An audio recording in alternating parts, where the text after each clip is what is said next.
안녕하세요. 이상튜브입니다.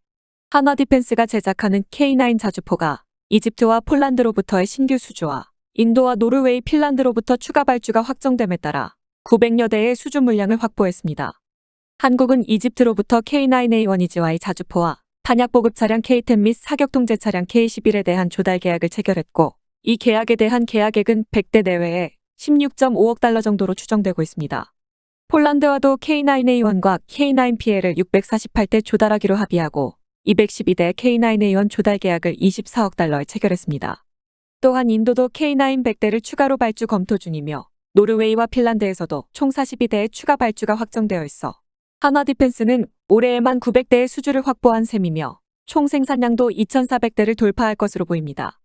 포브스나 포린폴리시의 안보 분야 기사를 기고하고 있는 마이클 팩은 왜 이렇게 많은 나라가 한국의 K9을 구매하는가라는 물음에 M109A7보다 K9은 연속 발사와 지속 발사 능력이 뛰어난데도 조달 비용이 저렴하다고 지적했지만 K9의 숨은 매력은 총 생산량이 많다, 즉 거대한 시장 진입이 약속되어 있다는 점에서 K9을 도입하는 국가의 방위산업 계획에 K9의 글로벌 공급망 참여는 매우 매력적인 제안임에 틀림없습니다.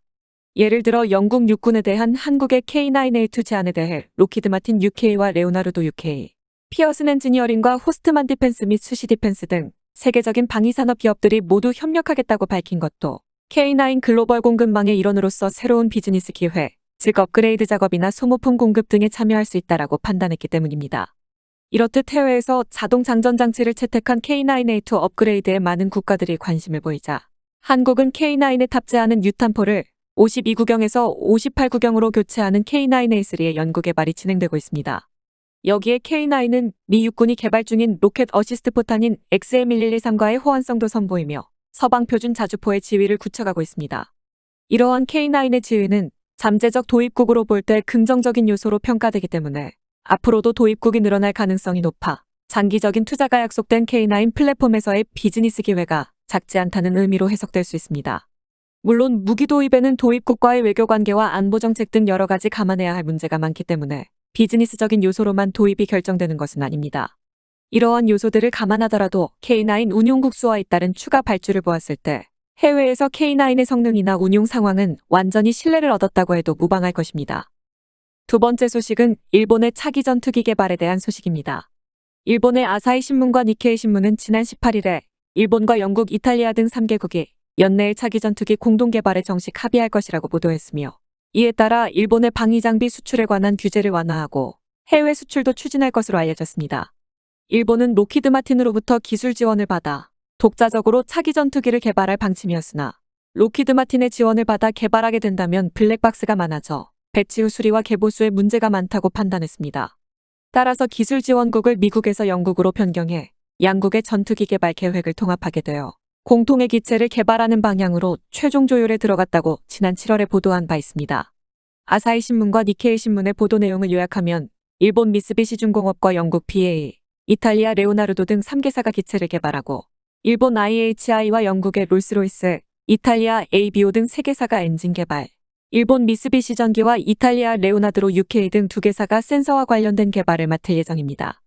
일본은 무인기나 미군기 등과의 연계에 필수적인 통신망이나 적 전투기를 신속히 탐지하기 위한 센서 기능을 요구하고 있습니다. 니케이 신문은 전투기 개발에는 레이더와 엔진 및 스텔스와 시스템 통합 등 복잡한 요소가 필수적이며 일본은 특히 전투기 개발 실적과 경험이 풍부한 BA 등의 기술에 기대하고 있다고 전했습니다.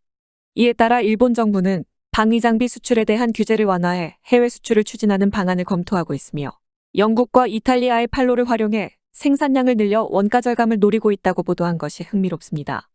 영국이 주도하는 템페스트 프로그램은 국가 주도에 의한 공동 개발을 부정하는 참신한 개발 방식이 핵심입니다.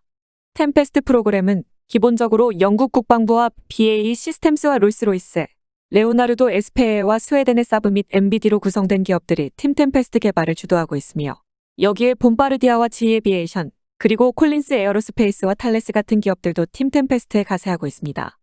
줄여서 말하면 기업의 핵심인 이익을 위해 기업을 뭉쳐서 만든 프로젝트가 영국의 팀페스트 프로그램이며, 이러한 구성은 국가 주도의 개발 방식에서는 상상할 수 없는 구성입니다.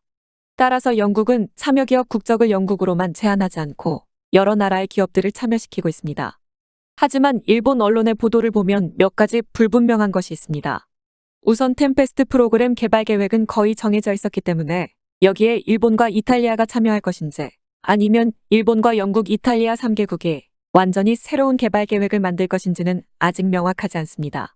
여기에 템페스트 프로그램에 참여하기로 했던 이탈리아는 개발 자체에 참여하더라도 개발한 기체는 도입하지 않는다고 밝혔기 때문에 이탈리아 정부의 공식적인 발표가 있어야 3개국의 차기 전투기 공동 개발이 어떠한 형태를 띨 것인지 정확하게 알 수 있을 것입니다.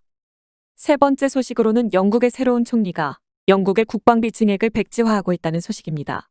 리시 수넥 신임 영국 총리는 국방안보 전략 개편이 끝날 때까지 국방비 증액을 약속할 수 없다고 밝혀 존슨 전 총리가 약속했던 GDP 대비 2.5%까지 국방비를 올리겠다는 공약마저 없어질 가능성이 제기되고 있습니다. 존슨 전 총리는 지난 6월에 10년 뒤까지 국방비를 GDP 대비 2.5%로 증액하겠다고 발표했지만 지금의 현실에서는 너무 적고 늦다는 비판을 받았습니다. 호이민 리즈 트러스 총리는 2030년까지 국방비를 GDP 대비 3.0%로 증액하겠다고 약속했고 이에 대해 월리스 국방장관은 2030년에 국방비는 1,000억 파운드에 달할 것이라고 밝혔습니다. 그러나 트러스 총리의 뒤를 이어 취임한 수넥 신임 총리는 국방안보 전략 개편이 끝날 때까지 국방비 증액을 약속할 수 없다고 밝혔습니다. 영국의 전임 존슨 총리는 후퇴의 시대를 끝내겠다고 선언하고 새로운 국방안보 전략을 지난해 3월에 발표했습니다. 주요 변경 사항은 주로 육군에 포함된 레거시 영역의 전력을 감축하고 우주나 사이버 등 새로운 영역에 대한 투자를 늘리겠다는 것이었습니다. 하지만 우크라이나에서 발생한 전쟁이 재래식 전쟁의 양상을 보이면서 재래식 전쟁이 유럽에서 발생할 가능성과 재래식 전쟁이 퇴색되지 않은 현실, 그리고 화력과 병참이야말로 전장에서 가장 중요한 요소라고 인식하고 다시 국방 및 안보 전략 재검토에 착수하기 시작했습니다. 그렇다고 영국의 이번 국방 전략의 재검토는 지난해 발표한 영국의 국방안보 전략을 모두 폐기하고 재검토하는 것은 아니었습니다. 영국의 국방 전략은 새로운 영역에 대한 대응을 유지하면서 재래전 영역의 전력 삭감을 재검토하는 것이 목적이며 이것은 주로 138대를 조달할 예정이었던 F-35B의 조달수 축소에 해당될 것이라는 관측이 우세합니다. 당초에 영국의 존슨 전임 총리가 발표한 국방안보 전략은 도입 중단 소문이나 돌던 F-35B 48대 이상을 도입하는 것이지만 F-35B의 최종 조달수는 영국이 국방안보 전략 재검토에 들어가 2025년에야 정확한 도입 대수를 알 수 있었습니다. 하지만 영국의 새로운 정권이 들어서자 F-35B 추가 도입을 전면 중단할 것으로 보여 영국의 F-35B는 현재의 74대로 유지될 것으로 보입니다.